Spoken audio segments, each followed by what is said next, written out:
Okay, so here we have our programming set up. We've got our board, we've got the hands-free Magic Drawing Board controller. It's got the switch toward the jack. Remember, record toward, play away, record toward. So then we've got the programming cable that comes down and is plugged into the microphone in on the computer. And if we operate the board, we see that it's working.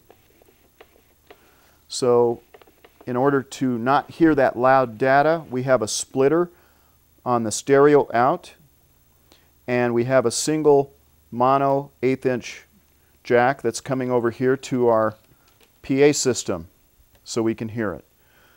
Now the only thing remaining to do is we're going to need to record our data movements along with the audio track.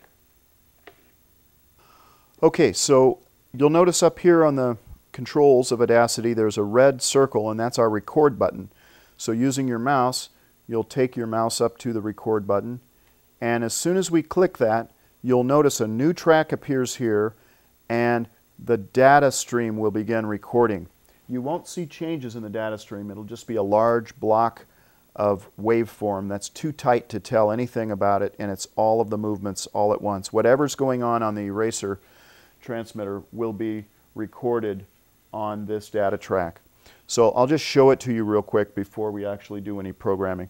I'm going to go ahead and click on the record button.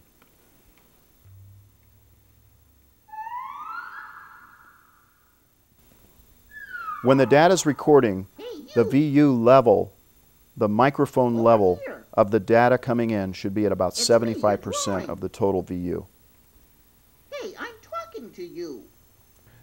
Now that you've seen what a data stream looks like up close, we're going to actually do some recording.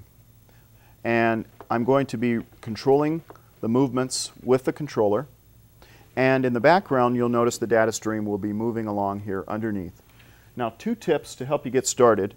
One, if you have your cursor already parked, ready to go on the record button, then when you just click the mouse button, it will begin recording. The other thing is to watch the waveform, and as the line comes along the waveform, it'll show you where the character is speaking, so you would be able to move the mouth correctly on time. We're going to leave it wide so you can see everything happening at once. So here we go.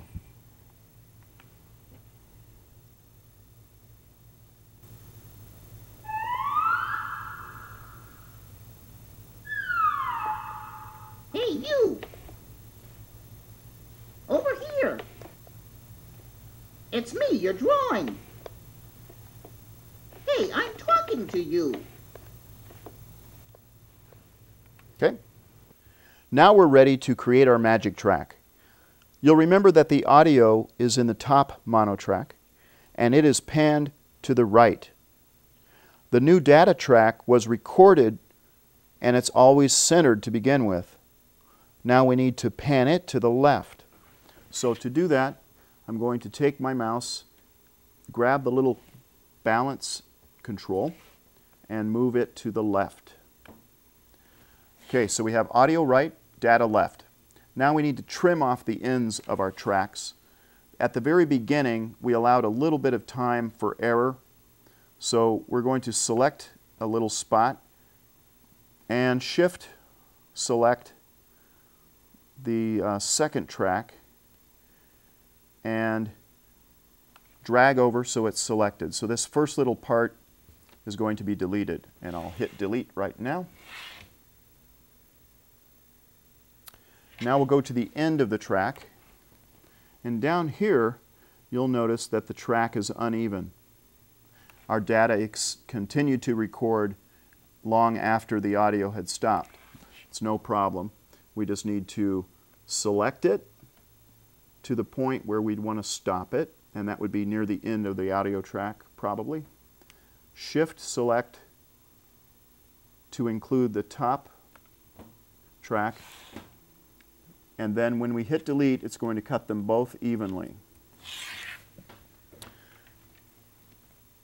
All right, now we have it trimmed and balanced.